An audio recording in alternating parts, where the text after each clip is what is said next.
tous, bonne matinée et bienvenue sur le plateau de Face au territoire sur TV5 Monde en direct. Vous le savez, dans 200 pays avec nos partenaires Ouest France, Nice Matin, 20 minutes, France Antilles, le magazine Le Point et le magazine Géostratégie.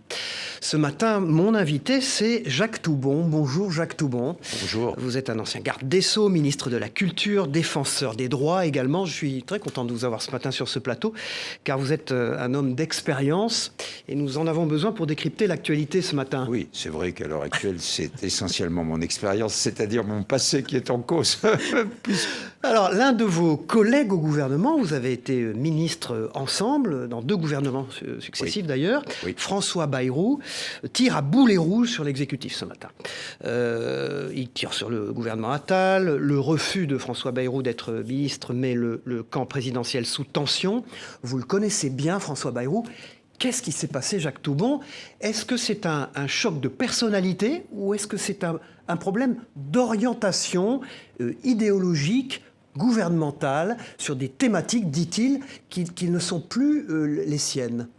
Je ne me prononcerai pas sur les hommes, le comportement des hommes, etc. Ce serait outrecuidant de ma part, et en particulier vis-à-vis de quelqu'un comme François Bayrou, que j'estime et que, comme vous le dites, j'ai beaucoup côtoyé lorsque j'étais actif en politique. Non, je pense que j'ai le sentiment qu'il y a une sorte de décalage, je dirais, dans le temps et dans le style, peut-être plus que dans l'idéologie, entre le président actuel, son équipe, et notamment le gouvernement dirigé par un très jeune Premier ministre, 34 ans, Gabriel Attal, et un homme comme François Bayrou, son expérience, sa manière de faire de la politique, ce que j'appelle son style. Son âge, vous diriez, son âge? Oui, mais son âge, il n'est pas, notamment par rapport à moi, je veux dire, il est beaucoup plus jeune, donc je me permets de le dire. Et donc je ne crois pas que ce soit la question. J'ai le sentiment que la question se pose aujourd'hui, non pas seulement par rapport à François Bayrou ou au MoDem, mais de manière plus générale. Il y a des moments où on a le sentiment que Emmanuel Macron, président depuis 2017, a profondément modifié la façon dont les choses fonctionnent dans l'exécutif, la manière de faire de la politique. C'est un bien, c'est un mal. Il y a d'autres moments, au contraire, où on a l'impression que finalement, il a continué ce qui était fait auparavant, et notamment du temps de François Hollande ou de Nicolas Sarkozy. Aujourd'hui, j'ai l'impression que François Bayrou a plutôt eu l'idée, le sentiment que la manière qu'utilisaient Emmanuel Macron, Gabriel Attal, etc., en gros, entre guillemets, ne lui convenait pas. Et qu'en particulier, un personnage comme lui, avec son expérience, avec ses idées, peut-être ne serait pas à l'aise dans cette combinaison. On lui aurait proposé le ministère des Armées et il l'aurait refusé. Vous y croyez? Je n'en sais strictement rien et je n'ai aucun élément pour rentrer dans ce questionnement. Mais c'était une humiliation, comme il le décrit, qu'on lui propose le ministère des Armées, le ministère de la Défense? Je ne sais pas, c'est lui qui a dit ça? Oui, il a dit qu'il se sentait humilié des conversations qu'il avait avec l'exécutif. Moi, je pense que, alors simplement de manière très objective, mais ça c'est plutôt, je dirais, le gaulliste qui parle, je pense que le ministère de la Défense ou le ministère des Armées est, dans notre système politique, un élément essentiel, parce qu'il ne faut pas oublier que, à la base, notre Constitution est telle que le général de Gaulle, puis les Pompidou, les gouvernements gaullistes l'ont appliquée, et on continue à l'appliquer, est un système où le régalien, et en particulier la défense, tient une importance tout à fait considérable. Nous ne sommes pas, quoi qu'on en dise, un système social-démocrate. Je veux dire par là que les questions qui sont des questions non économiques, non sociales, non culturelles, tiennent en France, parce que d'abord nous sommes une puissance, une importance que peut-être elles n'ont pas dans d'autres pays comparables. À 75 ans, on peut encore faire de la politique activement? Moi, je crois que oui. Je crois que oui. Moi, je n'en fais pas, j'ai un peu plus que ça. Et je n'en fais plus depuis très longtemps parce que j'ai eu un parcours tout à fait différent et j'ai notamment consacré les 25 dernières années, en gros, en dehors de la politique, à un sujet de fond qui était l'immigration, l'histoire de l'immigration. On va y revenir, bien sûr. L'histoire de l'immigration en France, donc écartée de la politique. Mais je crois que oui. Il n'y a pas d'âge de non, il y a pas de je pense qu'il n'y a pas de... Non. Il n'y a pas, comme on dit, sur les paquets alimentaires, il n'y a pas de date de péremption. Je ne crois pas qu'il y ait de date de péremption. Quelle que soit l'évolution, et on le voit bien aujourd'hui, avec notre président de la République et notre Premier ministre, quelle que soit l'évolution vers des personnalités politiques beaucoup plus jeunes. C'est Jacques Toubon, ancien garde des Sceaux, ministre de la Culture et ex-défenseur des droits, qui est notre invité ce matin dans Face au territoire. Dans un instant, Stéphane Vernet me rejoint sur ce plateau. Bonjour Stéphane Vernet, vous êtes rédacteur en chef délégué de Ouest France et directeur de la rédaction de Paris, de ce grand quotidien régional qui est le premier quotidien français en réalité. Bonjour Cyril, bonjour Monsieur Toubon, bonjour. On continue sur François Bayrou ? Oui, s'il vous plaît. Alors, vous avez été ministre à 2 reprises dans les années 90, Monsieur Toubon. Vous avez vu passer un certain nombre de remaniements ministériels. Pourquoi est-ce que celui-ci est si long ? Est-ce que vous aviez déjà vu un psychodrame pareil autour de la composition d'un gouvernement sous la Ve République ? Franchement. Je pense que ce qui a beaucoup évolué, c'est la manière, non pas dont les choses se passent, mais plutôt dont elles sont racontées. Je pense qu'il y a aujourd'hui, 30 ans ou 40 ans après, les moments notamment où j'ai été, moi, dans les gouvernements, où j'ai été en activité, il y a aujourd'hui une capacité permanente à décrire minute par minute ce qui se passe, qui n'existait pas auparavant. Ce que j'appelle le silence des cabinets existait véritablement il y a une certaine époque. Aujourd'hui, ça n'existe pas. Mais ça n'est pas que de la faute des médias. Regardez, François Bayrou qui prend la parole. Attendez, je dis pas pour dire je dis pas que c'est la faute. Pas au gouvernement. Je dis pas que ça se fait pas d'habitude ce genre de choses. Je dis pas que c'est la faute des médias et surtout pas la faute parce que les médias font leur boulot. Je dis simplement que l'époque est complètement différente de ce point de vue et que d'autre part, effectivement, en la circonstance, Bayrou a pris ses responsabilités, mais ça veut dire qu'il a pris l'attitude qui, il faut bien le dire, dans la Ve République n'est pas habituelle, que c'est celui qui est candidat ou celui qui va entrer qui s'exprime et pas ceux qui sont censés le nommer. Voilà, c'est ça la novation, mais qui est peut-être permise par le fait que François Bayrou est une personnalité politique, vous l'avez bien souligné, plus ancienne, ayant eu une expérience tout à fait considérable par rapport à ceux avec qui il a affaire, le président de la République ou le Premier ministre. Alors, il a parlé de désaccords profonds, mais il n'a pas parlé que de ça. Il y a un point intéressant. Il dit que le gouvernement, en somme, est trop parisien, que le lien entre les Français et ce pouvoir s'est progressivement, de manière continue, coupé ou se délité. Qu'est-ce que vous en pensez ? On peut le dire, mais... C'est une réalité ou pas ? On peut aussi répondre, mais s'il était rentré, ça aurait tout changé.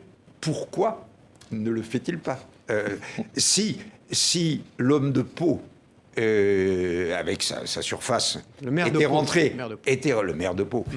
rentré au gouvernement, justement, ça faisait basculer en quelque sorte le centre de gravité.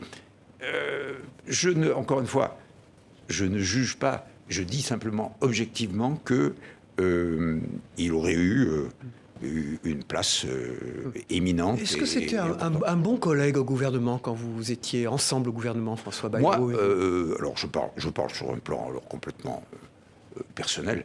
Je me suis toujours bien entendu. Les 4 ans où moi j'ai eu 2 postes au gouvernement, lui il a été pendant 4 ans ministre de l'Éducation, de manière continue. Entre l'éducation et la culture, notamment lorsque j'étais ministre de l'Agriculture, il y a des relations ça s'est bien passé en permanence. Et franchement, sur notamment tout ce qui dans le système éducatif et l'éducation culturelle, l'investissement dans la politique culturelle, les choses se sont très bien passées. Alors, un dernier mot à propos des collègues et du gouvernement. Vous avez été garde des Sceaux, vous avez été ministre de la Culture, preuve que c'est compatible. Est-ce que Rachida Dati est la Jacques Toubon des années 2000 ? Je pense que c'est complètement différent, et pas seulement parce qu'elle est une femme et moi un homme. Non, ça vous fait rire? Oui, parce que d'abord, il y a eu un décalage dans le temps pour Rachida, entre le moment où elle a été... vous, c'était léger. Quand même un temps... Et l'ordre était inversé. Vous avez été d'abord garde des Sceaux, beaucoup d'entre vous, d'ailleurs, journalistes, ont souligné, mais comment ça fait très longtemps, pourquoi elle revient, etc. Et ça se passe dans l'autre sens. Voilà. Moi, je pense qu'elle avait parfaitement sa place...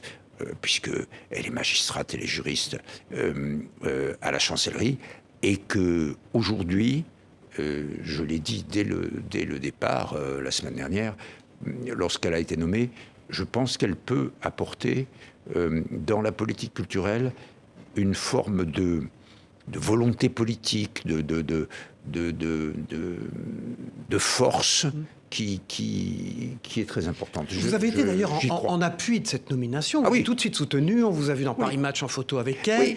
Alors que son camp, le vôtre, était très défavorable et a pilonné sa nomination. Très franchement. Alors, vous avez servi de caution, c'est quoi? Très franchement, pas du tout, parce que moi je n'ai participé naturellement à rien et j'ai vu les choses de l'extérieur. Mais je n'ai pas bien compris pourquoi elle faisait l'objet de cette récusation a priori. Carrément vilipendée, on peut dire.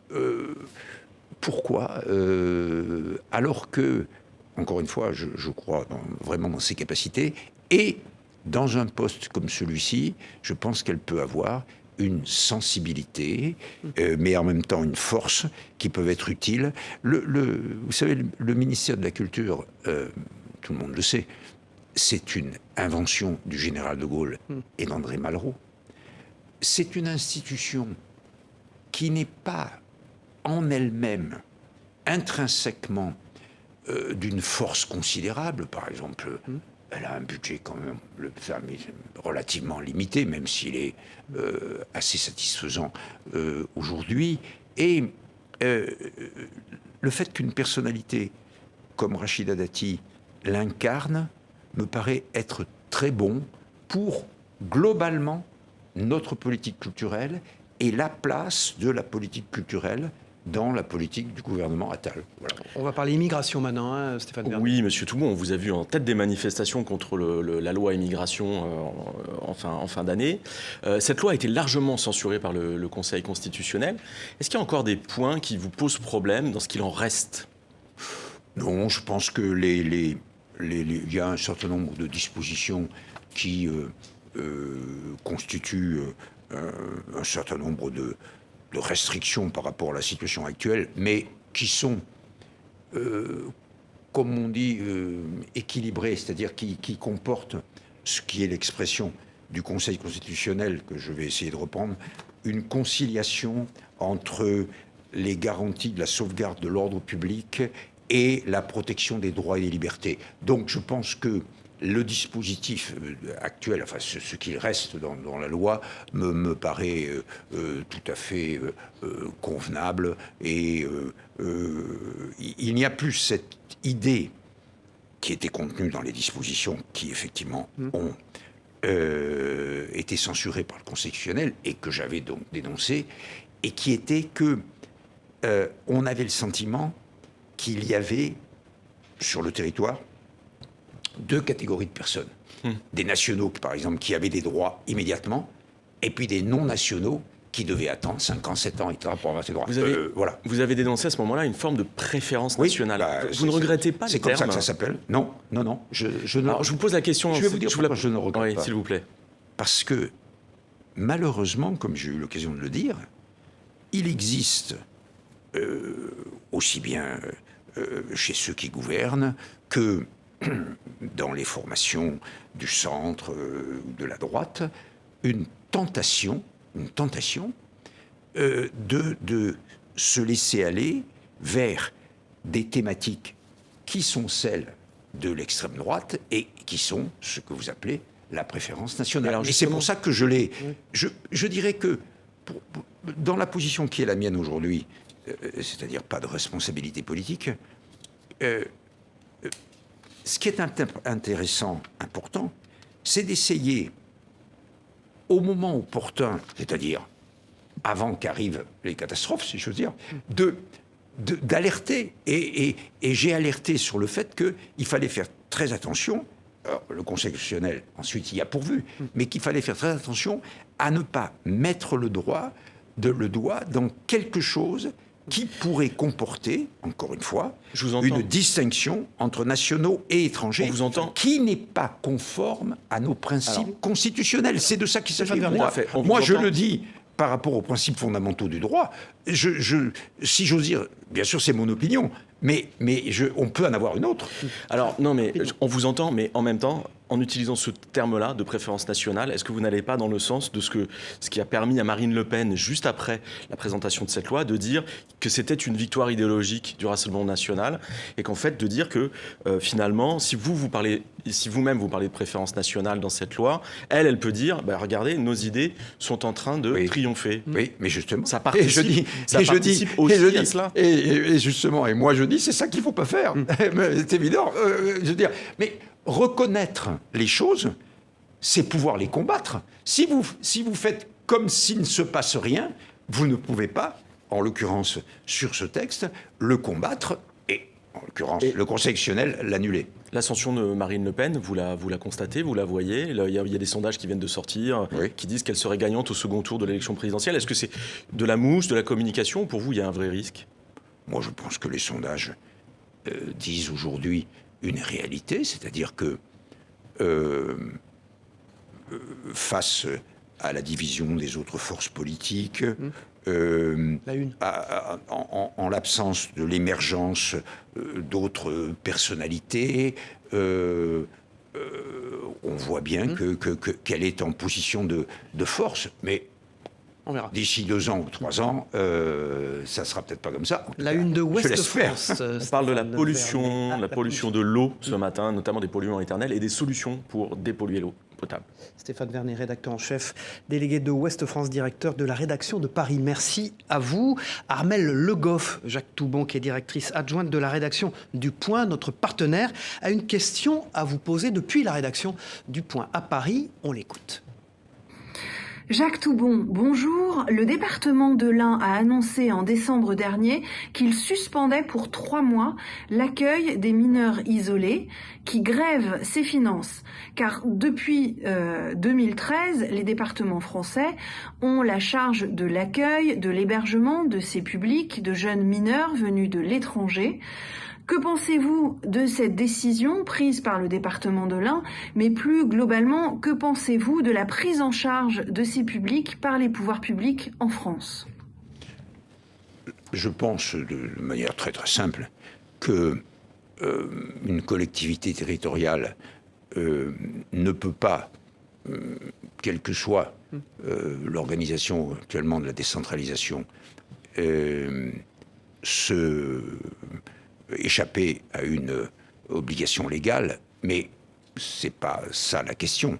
La question, c'est que la prise en charge de ces mineurs non accompagnés, qui sont dans notre pays, suivant les estimations, quelquefois on dit 3 000, quelquefois 4 000, qui sont assez nombreux, et en particulier à Paris et dans l'Île-de-France, la prise en charge de ces mineurs non accompagnés est une mission qui me paraît indispensable nous sommes dans une situation où, vous le savez très bien, la mobilité caractérise la situation de l'Europe et du monde. Et que les enfants, les adolescents, les moins de 18 ans, puisqu'il s'agit de mineurs de 18 ans, n'échappent pas à cette situation. Et je crois que notre responsabilité, la responsabilité des collectivités territoriales, dont c'est la compétence en vertu des règles de la décentralisation, c'est de ne pas, comme on dit, laisser traîner ces gosses dans les rues, de les héberger, de les éduquer.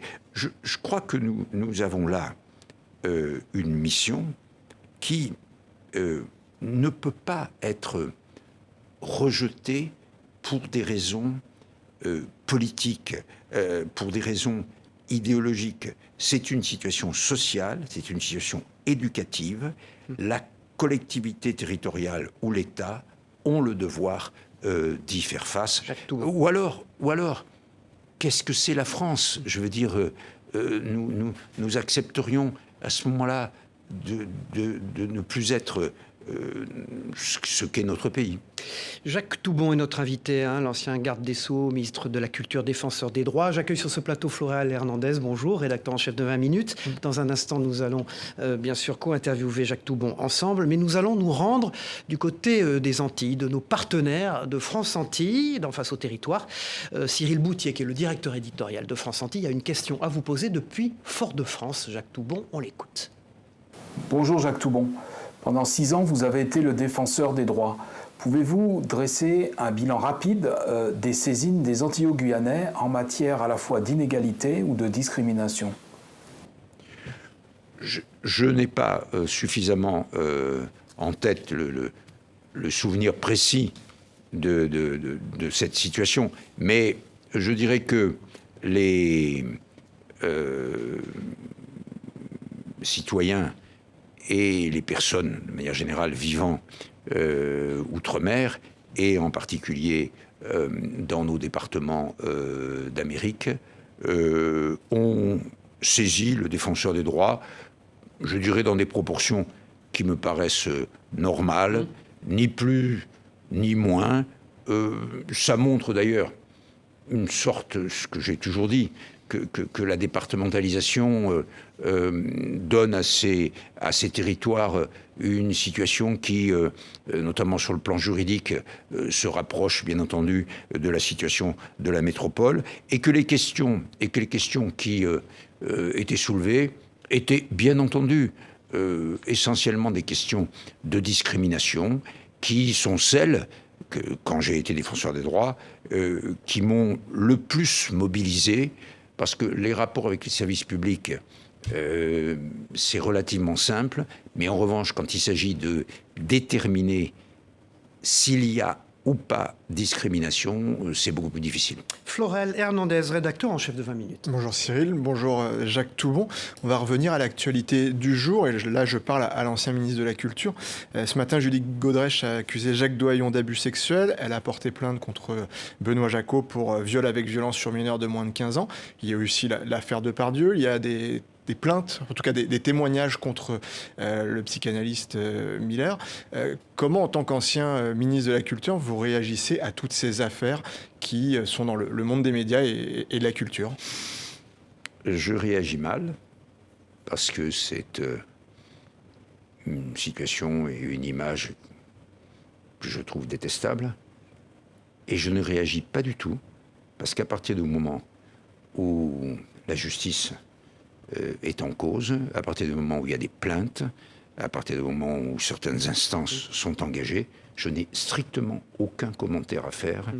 Vous avez eu à gérer ce genre de situation lorsque vous étiez ministre de la Culture ? Non, je n'ai pas. Je n'ai pas eu. Enfin, je pense que j'ai connu ou on m'a rapporté des situations de ce genre, mais pas du tout dans la proportion d'aujourd'hui. Enfin, ce n'était pas ce genre de questions était.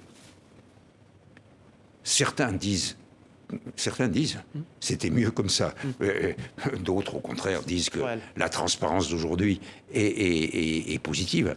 Je suis de cet avis. Mais il y a 15 ans ou il y a 10 ans, les choses n'étaient pas du tout celles-là, donc c'est très difficile. Mais en tout cas, franchement, il faut, vous savez, surtout quand on n'a pas de responsabilité, comme c'est mon cas, il faut avoir ce que j'appellerais une éthique. Et l'éthique, c'est de ne pas me mêler de choses que, en l'occurrence, la justice a en main. À la culture, vous étiez aussi ministre de la francophonie. Oui. Il y a un événement majeur cet été à Paris qui sont les Jeux Olympiques. Oui. Est-ce important que le français soit encore la langue officielle aux JO ? Ah oui, ça, quand j'ai été en charge, on s'est battu pour ça. On préparait, puisque les Jeux Olympiques, ça se prépare 8 ans à l'avance, en gros. Hein. Bon. Et donc, ceux de 24, ils ont commencé à être préparés dès 2016. Et avant, il est très, très, très important que le français reste langue olympique. Très, très important. Oui. Et parce que c'est l'événement, enfin le deuxième événement le plus regardé, dit-on, par les auditeurs et les téléspectateurs, mais aussi parce que tout simplement, il y a quelque chose dans les Jeux Olympiques qui tient de l'universalité, et je continue à prétendre, moi, que dans la langue française, il y a quelque chose qui tient de l'universalité. D'ailleurs, un pays où la langue française est officielle, c'est le Sénégal. Oui. Il a fait l'actualité en fin de semaine dernière avec le report de l'élection présidentielle. Oui. Est-ce inquiétant que ce pays, qui était un modèle de stabilité, jamais de coup d'État militaire, jamais de report d'élection présidentielle, entre dans cette période de crise politique et constitutionnelle ?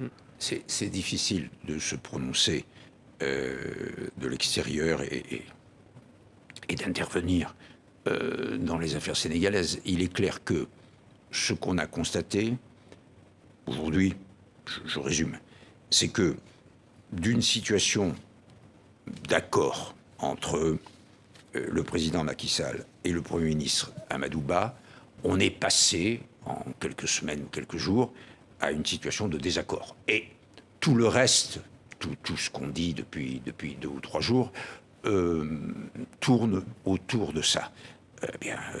C'est aux Sénégalais, en application de leurs règles institutionnelles, de régler cette affaire. Mais je dis simplement une chose, c'est que le Sénégal étant un point très important de stabilité et je dirais de bon fonctionnement politique. Vous voulez dire un modèle politique en Afrique ? D'une certaine façon, un modèle.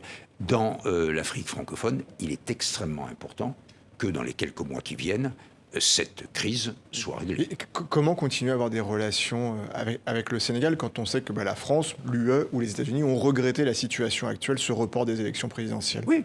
Non, mais c'est exactement ce que je dis. Mais je pense que... Pas une critique dans votre bouche à l'égard du président Macky Sall. Hein. Attendez, mais je trouve que... comment dirais-je ? Quelle légitimité aurais-je... vous vous êtes occupé de l'Afrique beaucoup. Vous avez été envoyé par Jacques Chirac en Afrique. C'est vrai que... Mission spéciale. C'est vrai que aujourd'hui, nous devrions avoir un processus électoral lancé et non pas reporté. C'est tout à fait vrai et il faut le déplorer. Mais pour le reste, je crois qu'il est très important que, compte tenu de la position, encore une fois, centrale, je dirais, du Sénégal, les pays comme les États-Unis, vous en parlez, comme l'Union européenne ou comme la France, aident le Sénégal à résoudre cette crise, cette difficulté, et ne mettent pas, surtout, d'huile sur le feu en prenant parti, je dirais, pour les uns ou pour les autres. Vous n'avez pas été appelé pour redevenir ministre des Affaires étrangères ? Ah non, ça je n'ai pas. Du président Macron ? Non, je n'ai pas été appelé, ça je peux vous dire. La une de 20 minutes, Florian. Et je ne me suis pas appelé moi-même. Oui, on s'est intéressé justement aux élections européennes et sur la jeunesse des têtes de liste, puisque pour l'instant, 6 d'entre elles ont moins de 38 ans. Voilà, on vous accueillera sur ce plateau jeudi prochain. Nous recevrons... C'est une... Je dois le dire, ce que vous venez de dire est une information très intéressante et très importante.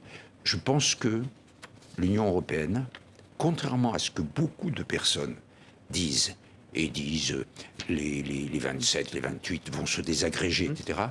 Moi, je pense que l'Union européenne a son avenir devant elle. Et c'est bien que le Parlement soit demain entre les mains de personnes jeunes. Et c'est la tête de liste LFI aux élections européennes, Manon Aubry, qui sera notre invité à votre place. Jacques Toubon, jeudi prochain. Denis Carroquet, directeur des rédactions du groupe Nice Matin. Vous êtes né à Nice, Jacques Toubon. Étant duplex depuis Nice, il a une question à vous poser. On l'écoute. Merci, Floréal Hernandez. Bonjour Jacques Toubon, vous vous êtes beaucoup battu pour la défense du français et pour la francophonie lorsque vous étiez ministre de la Culture. Est-ce que vous estimez que la langue française est aujourd'hui trop malmenée et est-ce que de votre point de vue, la francophonie est suffisamment défendue à travers le monde ? Je pourrais toujours pleurer sur les versets et regretter telle ou telle situation.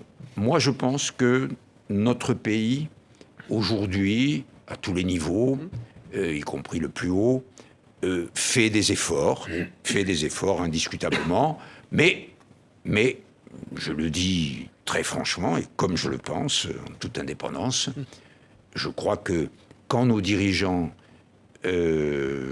s'expriment à l'extérieur, dans des réunions européennes par exemple, je souhaite vivement qu'ils s'expriment toujours dans notre langue et Tom pas Benoît, dans une autre. qui va s'exprimer en français. Bonjour Cyril Viguier, bonjour Jacques Toubon. Je vois la langue française sur le déclin. Il faut savoir d'ailleurs que Kinshasa est la première ville francophone du monde. Ah oui, ça c'est sûr. Et devant Paris, il y a des pays en Afrique de l'Ouest, notamment... Et la République démocratique du Congo, le premier pays francophone Absolument. du monde. Il y a des pays en Afrique de l'Ouest qui ont encore en circulation le franc CFA, le franc comorien également. Le franc CFA arrive à péremption en 2027. Quel avenir pour le franc CFA, selon vous, Jacques Toubon ?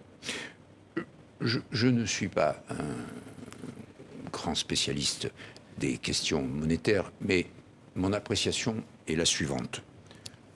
Je ne vois pas aujourd'hui quel serait l'intérêt des deux parties, de chaque côté, soit des pays concernés, soit de la France, de mettre fin à ce système. Et autant que je le sache, il n'y a pas aujourd'hui d'alternatives. Malgré les propos qui sont régulièrement, vous voyez, on va réformer les CFA, c'est-à-dire on va changer, etc.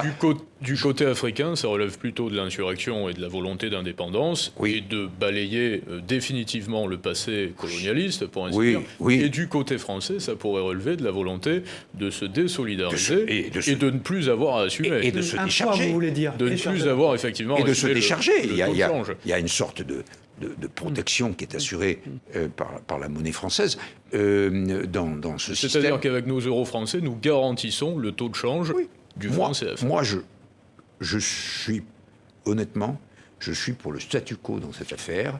C'est à chacun d'en décider, mais je suis plutôt pour le statu quo.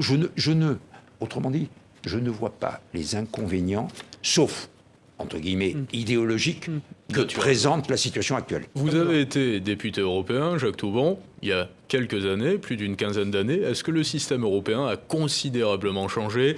Il y avait beaucoup moins de poids, l'eurozone avait beaucoup moins de poids également sur le plan législatif durant les années 2000.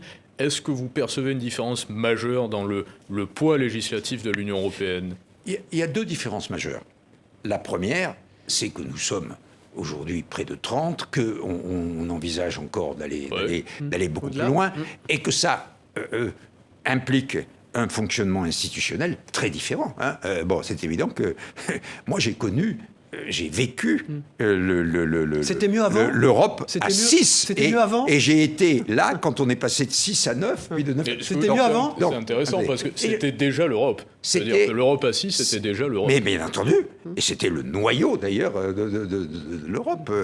Et quand nous avons admis l'Espagne, c'était une nouvelle absolument considérable.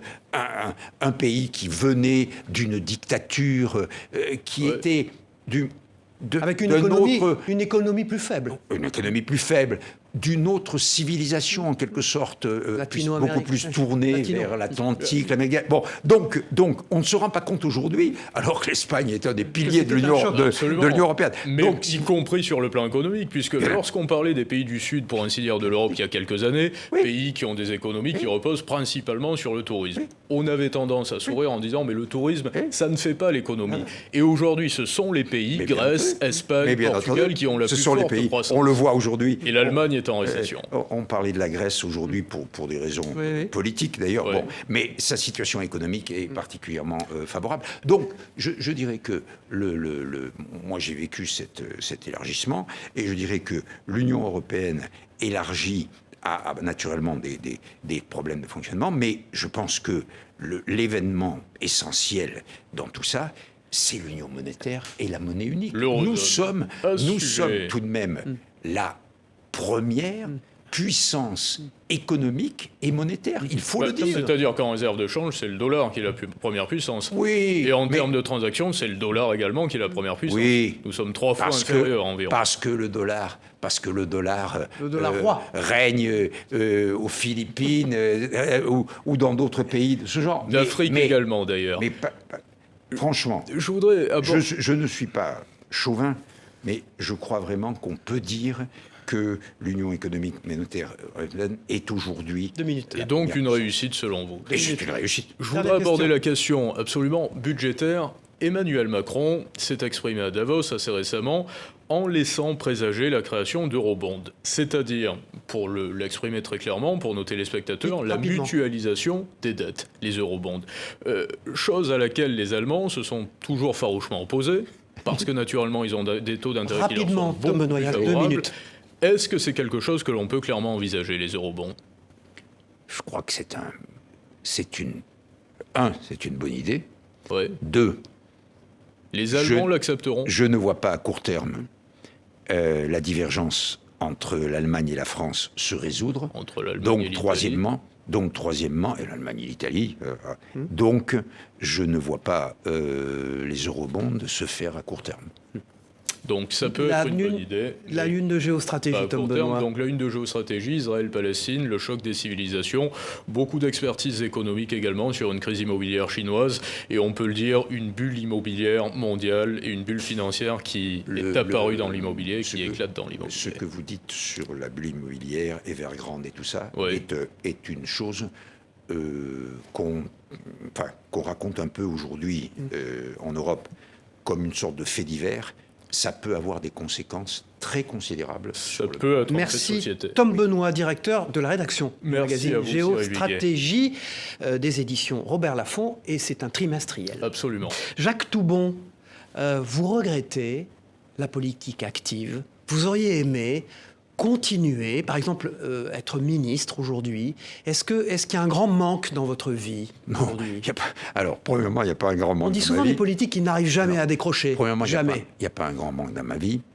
Deuxièmement, j'ai eu une vie politique assez spéciale, c'est-à-dire j'ai fait beaucoup de choses très vite, et puis à partir de 1997, je n'ai pas eu de vie politique active au sens parlementaire ou gouvernemental, et j'ai consacré les 25 dernières années de ma vie à un sujet de fond qui est effectivement l'immigration et l'histoire de l'immigration, et donc de manière non politique et non liée avec un gouvernement ou une opposition. Mais très franchement... vous ne regrettez pas. Et vous avez mal vécu les attaques. Est-ce que vous avez mal vécu les attaques de votre camp sur ces sujets, où vous avez toujours paru décalé par rapport à eux? Oui, mais j'ai toujours... Vous l'avez mal vécu ou pas? Je l'ai mal vécu. Les attaques venant du parti gaulliste. Je n'ai pas mal vécu, parce que j'admets toutes les opinions. Ce que je vis mal, c'est la méconnaissance de la situation. Et tout ce que j'ai essayé de faire depuis 25 ans, c'est d'expliquer comment l'histoire de l'immigration et l'immigration fait partie de l'histoire de France. Merci. Vous devez prendre l'histoire de France telle qu'elle est Il n'y a pas dans l'histoire de France eux et nous. Merci. C'est Jacques l'histoire des Toubon. Français tout entier. Merci d'avoir été notre invité ce matin. Vous étiez garde des Sceaux, ministre de la Culture, défenseur des droits, et vous nous avez amené un éclairage sur l'actualité ce matin, qui était dense. Merci Jacques Toubon. La semaine prochaine, Manon Aubry, tête de liste aux européennes de LFI, sera notre invité sur ce plateau. Au revoir à tous. Les programmes continuent sur TV5 Monde.